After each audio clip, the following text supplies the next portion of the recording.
ભાઈ આજે આપણે છે ને ઉજ્જૈન નગરીની અંદર આવેલું ગઢ કાલિકા કાળકા માતાજીનું મંદિર ત્યાં આપણે દર્શને આવ્યા છીએ. આજે ફૂલ છે, રવિવારનો દિવસ છે, છતાં પણ આપણે જોઈએ દર્શન થાય, તમને પણ શક્ય બને એટલા સારા દર્શન થાય એવી આશા કરી અને અંદર જઈએ છીએ. ત્યાર પછી આપણે બધી વાતો કરીએ શું આ માતાજીનો ઇતિહાસ છે અને જાણશું આપણે બધું. તો ચાલો પહેલાં તમને દર્શન કરાવું.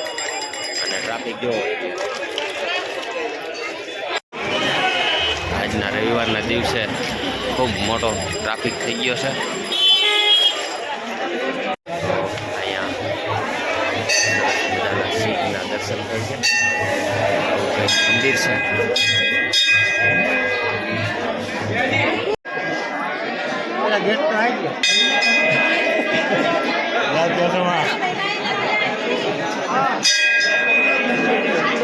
અત્યારે ટ્રાફિક જો ફૂલ અને માતાજી દર્શન થઈ જાય એવી આશા કરીએ છીએ.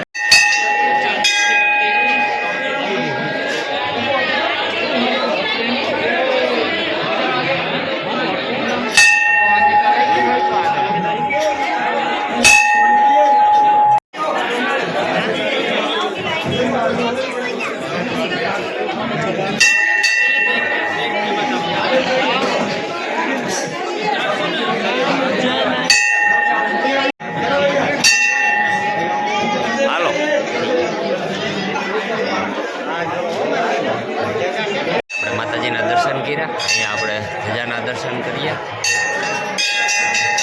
આવું કંઈક આ મંદિર છે. તો ગઢ કાલિકા નામ એટલા માટે પડેલું છે કે અહીંયા છે ને મહાભારત સમયમાં ગઢ હતો અને માતાજી એ સમયે આ જગ્યા ઉપર ત્યારના હાજર છે, એટલે આ કાળકા માતાજીનું નામ ગઢ કાલિકા રાખવામાં આવ્યું છે. તો પાછા વળી જાઓ.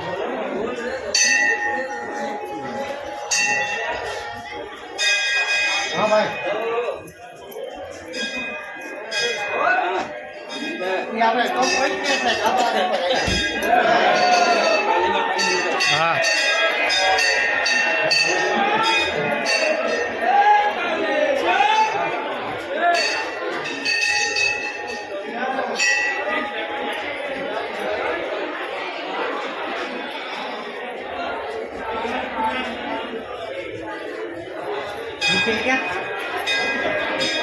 પાછળ જ હતો.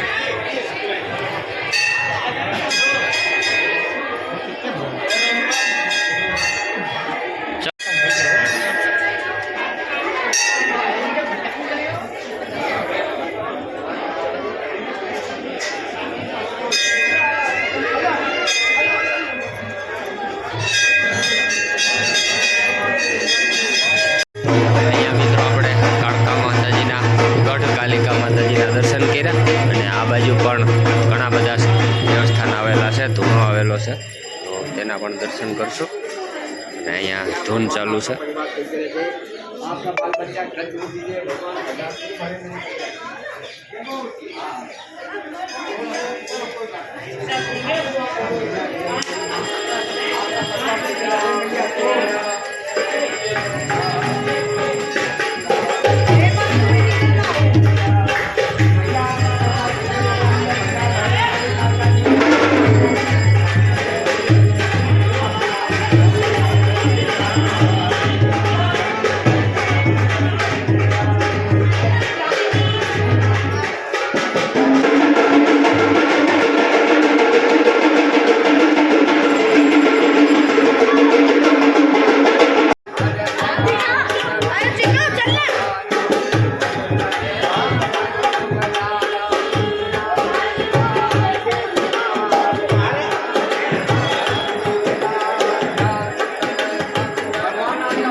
मंदिर में इसको नीचे लगाना.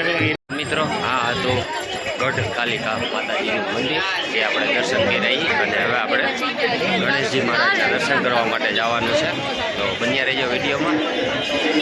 અહીંયા સ્થિર મન ગણપતિ બાપાનું મંદિર આવેલું છે, તો ત્યાં દર્શન કરવા માટે જવાનું છે. કાલિકા માતાજીના દર્શન કર્યા એ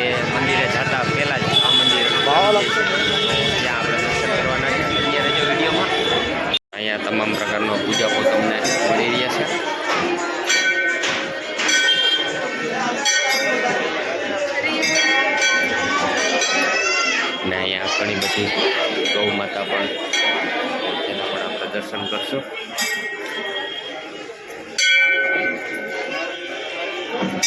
હા ભાઈ, આ મંદિરે પણ ઘણી બધી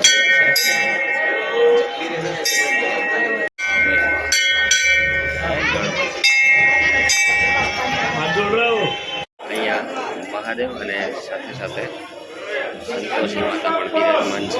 વાહ ભાઈ,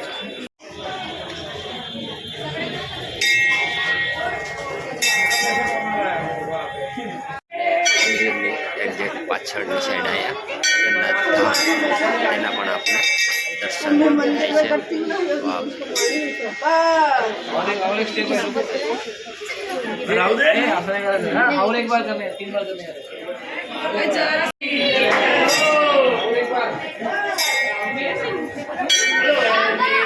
મોટા સ્વરૂપી હનુમાન દાદા અને રામ ભગવાન અને સીતા માતાના પણ દર્શન થાય છે. ધૂણો પણ આવેલો છે. ઓમ નમો નારાયણ.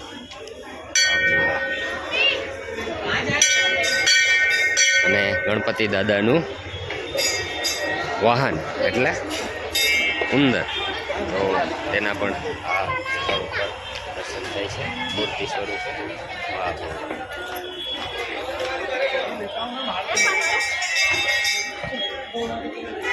અહીંયા ઘણી બધી ગૌ માતાને રાખેલી છે. સરસ મજાના ગૌ માતાના દર્શન પણ આ જગ્યા ઉપર થાય છે. હા ભાઈ, જય ગૌ માતા. અહીંયા પણ ધૂણો આવેલો છે. ઓલી બાજુ પણ ઘણા બધા ગૌ માતા છે, તો તેના પણ દર્શન કરાવીશ. અને આપણે તેને પણ જો અહીંયા ચારો મળે છે, આપણે ચારો ગાય માતાને ખવડાવશું.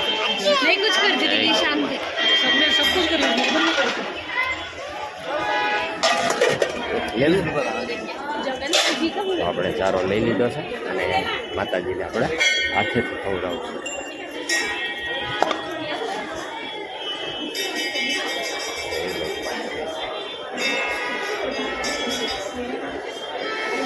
જય ગૌ માતા. લો માતા,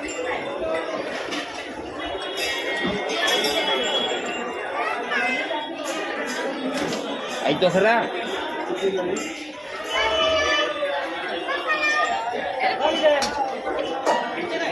અલે આમ એક મુઠ્ઠી તો દઈ દે.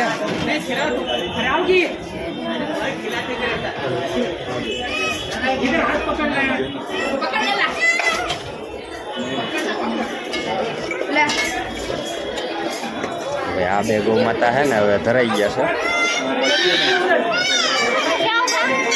ગૌ માતાને ચારો ખવડાવ્યો અને અહીંયા આપણે ગણપતિ દાદાના દર્શન કર્યા અને હવે આપણે જવાના છીએ બહાર. અહીંયા આપણે સ્થિર મન ગણપતિ દાદાના દર્શન કર્યા કેવાક લાગ્યા કમેન્ટમાં જરૂર કહેજો. અને તમારી કાંઈ મનોકામના હોય તો જરૂર કમેન્ટમાં લખી નાખજો. ગણપતિ બાપા અવશ્ય પૂરી કરશે. તો અહીંયા આવી કંઈક લોકોની શ્રદ્ધા જોડાયેલી છે ગણપતિ દાદા સાથે. તો હજી આપણે ઘણા બધા દર્શન કરવાના છે નેક્સ્ટ વિડીયોની અંદર. બન્યા રહેજો ચેનલ ઉપર. જય માતાજી, હર હર મહાદેવ.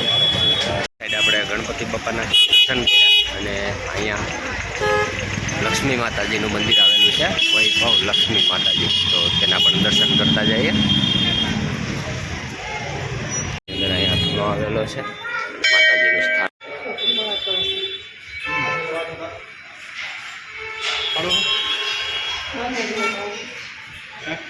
બહુ સરસ મજાનું માતાજીનું મંદિર પણ આવેલું છે.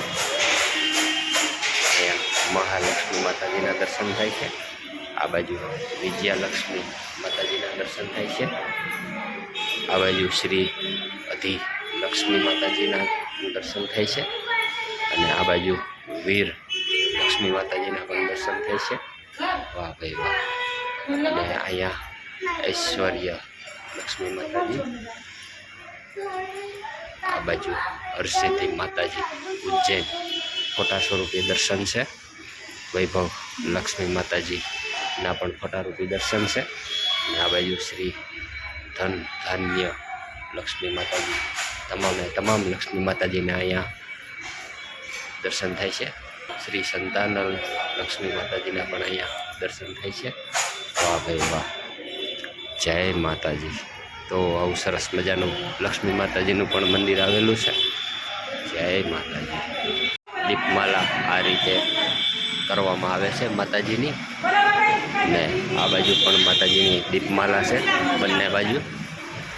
વાહ ભાઈ વાહ, જય લક્ષ્મી માતાજી. તો આ મંદિરમાં લક્ષ્મી માતાજીના બધા સ્વરૂપના દર્શન થવા મળે છે આપને. તો મિત્રો આ હતા લક્ષ્મી માતાજીના તમામ દર્શન, અને હવે આપણે જવાનું છે સંદીપની આશ્રમ. આ રસ્તા ઉપર આપણે આવી ગયા છીએ સાંદીપની ઋષિ જે હતા તેના આશ્રમ ઉપર. તો આપણે પણ પહેલી વાર આ આશ્રમ ઉપર આવીએ છીએ, તો મુલાકાત લેશું કઈ રીતની આ જગ્યા છે, આશ્રમ છે.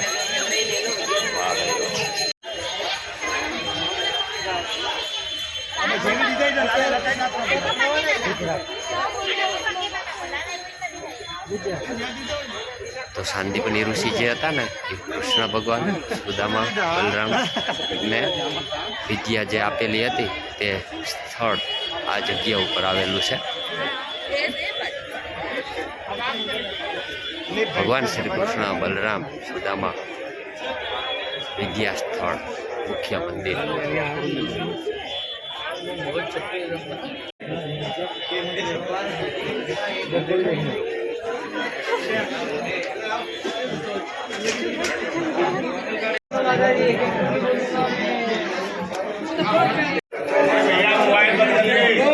અહીંયા હે ને હાથીના પણ દર્શન થઈ ગયા છે. વાહ ભાઈ વાહ, જય ગજાનન મહારાજ.